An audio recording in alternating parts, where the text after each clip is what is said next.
Hello বন্ধুরা, শুভেচ্ছা জানাচ্ছি। আমি শামীম আক্তার মুর্শিদাবাদ থেকে। আজকে এসেছি স্বাধীন ভারতের প্রথম নবাব ওয়াসিফ আলী মির্জার বাসভবন দেখতে। আজকে দেখব ওয়াসিফ আলী মির্জা তার বাসভবনে কি কি রয়েছে সেটাই আপনাদের সামনে তুলে ধরবো। চলুন ওয়াসিফ আলী মির্জার বাড়ির ভিতরের অংশটি দেখব। ওয়াসিফ আলী মির্জা ছিলেন বাংলার স্বাধীন ভারতের অর্থাৎ 1947 সালে স্বাধীনতার পরেও এই ওয়াসিফ আলী মির্জা তার নবাব কাজ চালিয়ে গিয়েছিলেন। আজকে আপনাদের সেই ওয়াসিফ আলী মির্জা সম্পর্কে বিস্তারিত ইতিহাস এবং তার বাড়ির এই আঙিনায় কি কি রয়েছে এবং বাড়ির ভিতরে কি কি রয়েছে সেটাই আপনাদের সামনে তুলে ধরবো। আমাদের সাথে থাকুন, ভিডিওটি সম্পূর্ণ দেখতে থাকুন। ওয়াসিফ আলী মির্জা ছিলেন মুর্শিদাবাদের শেষ স্বাধীন নবাব। তিনি 1875 সালে জন্মগ্রহণ করেন এবং 1959 সালে মৃত্যুবরণ করেন। হাজারদুয়ারি প্যালেসে বসবাসকারী এই নবাব ব্রিটিশ শাসন আমলে মুর্শিদাবাদের নবাবদের ঐতিহ্য ধরে রাখার চেষ্টা করেন। তিনি 1906 থেকে 1959 সাল পর্যন্ত নবাব ছিলেন। তিনি মূলত নামমাত্র নবাব ছিলেন, কারণ 1857 সালের সিপাহী বিদ্রোহের পর ব্রিটিশ সরকার মুর্শিদাবাদের রাজনৈতিক ক্ষমতা প্রায় পুরোপুরি শেষ করে দেয়। ওয়াসিফ আলী মির্জা সঙ্গীত ও সাহিত্যে পারদর্শী ছিলেন। তার ওয়াসিফনামা গ্রন্থে তার সব বিবরণ রয়েছে। আর আজকে এসেছি এই নবাব অর্থাৎ ওয়াসিফ আলী মির্জা তার মঞ্জিল প্লেসে। আজকে দেখাবো তার ব্যবহৃত কিছু সরঞ্জাম। ওয়াসিফ আলী মির্জা ছিলেন মীর জাফরের ষষ্ঠ বংশধর। তিনি ছিলেন স্বাধীন ভারতের শেষ নবাব, যিনি 1906 থেকে 1959 পর্যন্ত নবাব পদ আসীন ছিলেন। বন্ধুরা, আজকে এসেছি ওয়াসিফ আলী মির্জা। আপনারা হয়তো এই নামটি প্রথম শুনে থাকবেন, কিন্তু ইনি ছিলেন একজন নামকরা ব্যক্তি, অর্থাৎ ইনি ভারত স্বাধীনতা হবার পরেও ইনি এই দেশ শাসন বা নবাবী কার্য পরিচালনা করেছেন। আজকে তার বাড়ি এসেছি, সেই নবাব ওয়াসিফ আলী মির্জা, আর তার ব্যবহৃত সামগ্রী আপনাদের সামনে তুলে ধরবো। আসুন আমার সাথে। এটি হচ্ছে ওয়াসিফ আলী মির্জার সময়কারের বেগমের ব্যবহৃত পালকি, অর্থাৎ ওয়াসিফ আলী মির্জার তার যে বেগম ছিলেন তিনি এই পালকি চড়েই সারা মুর্শিদাবাদ ঘুরে বেড়াতেন। এখানে একটি দেখতে পাচ্ছেন একটি মূর্তি, এটি সম্ভবত মোমের তৈরি। ওয়াসিফ আলী মির্জার তার বেগম একটা না, অনেক বেগম ছিল, তাই অনেক আয়না। আপনাদের এই একটা আয়না দেখাচ্ছি, এটি হচ্ছে বেলজিয়াম কাঁচের বড় আয়না। আর এদিকে আর একটা আয়না আছে, এটা হচ্ছে বেলজিয়াম কাঁচের আয়না। এখানেই এই আয়না দেখে সেই বেগমরা রূপসজ্জা অর্থাৎ তারা সুন্দরভাবে সাজতেন। আসুন আরো জিনিস আপনাদের দেখাবো। এখানে আরো একটি আয়না আছে, আর আয়নার পাশাপাশি এখানে দুটো দেখছি টুল রয়েছে, যেগুলো কাঠের তৈরি, খুবই সুন্দরভাবে ডেকোরেট করা অর্থাৎ সাজানো আছে। এখানে একটি ছোট্ট ড্রয়ার আছে এবং এখানেও আয়না সিস্টেম রয়েছে। এখানে জানি না এটা কি, আপনারা যদি চিনতে পারেন অবশ্যই একটু কমেন্ট করে জানাবেন এটা কি, আমি হয়তো জানি না। আসুন এদিকে শুধু আয়না, এখানেও একটা আয়না রয়েছে। আসুন এদিকে ভিতরে আসুন একটু ভিতরে। ভারত স্বাধীনতা পাওয়ার পরেও এই ওয়াসিফ আলী মির্জা তার নবাবী কার্য সম্পন্ন করেছেন। আসুন, এটি হচ্ছে বসার সোফা। এখানে একটা ছোট্ট খাট রয়েছে, কিছু বিছানা আছে, আর এখানেও ছিল বেলজিয়াম কাঁচের বড় আয়না ছিল, সম্ভবত আয়না কাঁচটি নেই। আসুন আপনারা,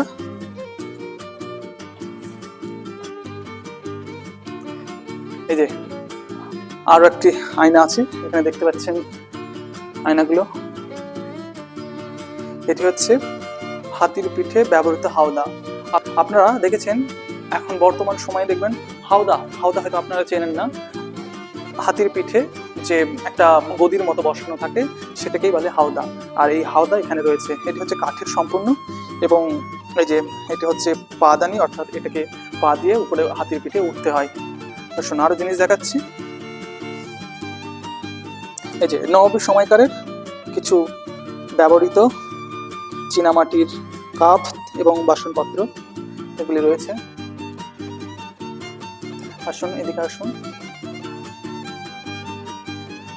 এখানে কিছু তলোয়ার এবং হাতির ঘন্টা রয়েছে, যেগুলি হাতি চলার সময় ঘন্টি বাজাতে এই মুর্শিদাবাদ শহর ঘুরতো আর কি। এই যে এখানে ক্যামেরাম্যানকে একটু বলবো যে দেখেন, এইগুলো হচ্ছে তলোয়ার, কত ধারালো তলোয়ার দেখুন, এখনো চকচক করছে। আর এখানে একটি হাদা রয়েছে, অর্থাৎ হাতের এই যে হাতে চড়ে যারা যুদ্ধ চালাতো তখন কিন্তু এই হাওদাগুলো ব্যবহার করতো। এই যে এখানে রয়েছে ঘন্টি, আর এগুলো হচ্ছে তলোয়ার। দেখুন বিভিন্ন রকম তলোয়ার রয়েছে।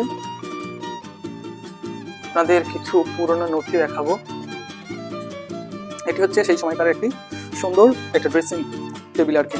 এখানে আছে নবাবের ব্যবহৃত আইনের বই এবং নবাবী দলিল। দেখুন বইগুলো একটু দেখানোর চেষ্টা করব, ক্যামেরাম্যান একটু দেখাবেন।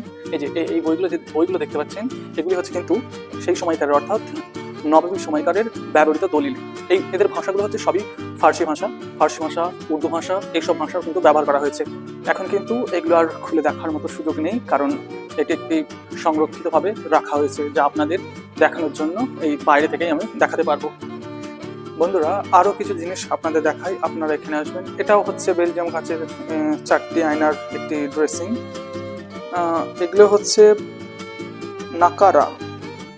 নাকারা কি আমি জানি না, দেখি এগুলো নাকারা। আমার মনে হয় এটা চিনি, যখন আমরা খাবার খাই হাত ধোয়ার জন্য কিন্তু এটা ব্যবহার করা হয়, সেটাকে বলে আমার মনে হচ্ছে যে আমরা চ্যালেঞ্জ, অর্থাৎ খাবার খাওয়ার আগে যে আমরা হাত ধুই আর কি, অর্থাৎ নতুন ব্যক্তি আসলে তাদেরকে হাত ধোয়ার জন্য এই চ্যালেঞ্জটা ব্যবহার করে। এগুলির নাম হচ্ছে নাকারা কি আমি জানি না। দেখুন কত সুন্দর লাগছে এগুলো সেই সময়কার। এই তো নাকারা কি আমি জানি না। আর এখানে কিছু দেখাবো, কিছু দলিল এখানে বাংলায় লেখা আছে, আমি আপনাদের একটু দেখানোর চেষ্টা করবো। এই যে দেখুন একটু বাংলায় লেখা, আপনাদের কিছু দেখালাম যে নবাবী সময়কারের দলিলপত্র। চলুন আরও কিছু দেখানোর আপনাদের চেষ্টা করি। আসুন এখানে আসুন একটু। এগুলো হচ্ছে উর্দু ভাষা। দেখুন উর্দু ভাষা, এগুলো চিঠিপত্র, তখনকার সেই সময়কারের উর্দু ভাষায় চিঠিপত্র রয়েছে, খুব সুন্দরভাবে সাজানো রয়েছে। সবগুলো উর্দু ভাষা, আমি জানি না উর্দু ভাষা, তো আপনাদের দেখিয়ে লাভ নেই। এদিকে আসুন। এটি হচ্ছে ঘোড়া বা হাতির পোশাক, আর এই পোশাকটা তৈরি হতো সোনা ও রূপো দিয়ে। আর এখানে রয়েছে ঘোড়াদের, অর্থাৎ ঘোড়া ও হাতি সাজানোর জন্য তাদের জয়ী সম্মোহিত, অর্থাৎ তাদেরকে সাজানোর জন্য নিচেরগুলো একটু দেখানোর চেষ্টা করবেন। এই যে নিচেরগুলো দেখতে পাচ্ছেন লাল, এগুলোই হচ্ছে সাজানোর জন্য তাদেরকে ব্যবহার করা হতো, তাদের তোপন হিসাবে, তাদের পায়ের সেই সৌন্দর্য বাড়ানোর জন্য এগুলো ব্যবহার করা হতো। আপনাদের সামনে আরও একটা ভালো জিনিস তুলে ধরবো।